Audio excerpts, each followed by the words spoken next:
Sura ya 4 aya ya 8 hadi ya 11 na aya ya 14 hadi ya 16.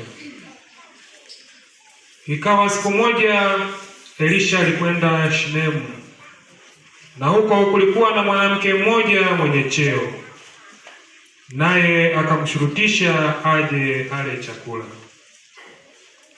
Ikawa kila alipopita njia ile huingia kula chakula.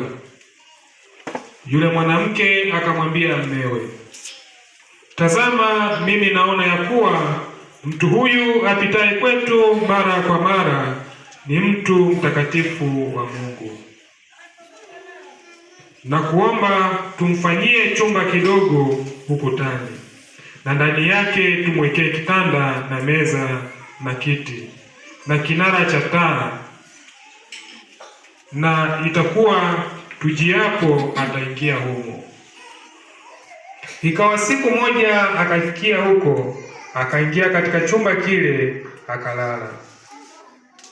Akasema, basi atendewe nini huyu?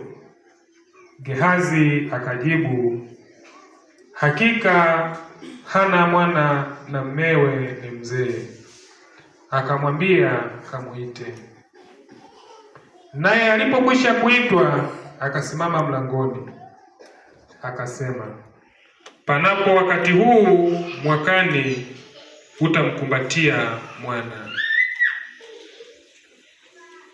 Neno la Bwana.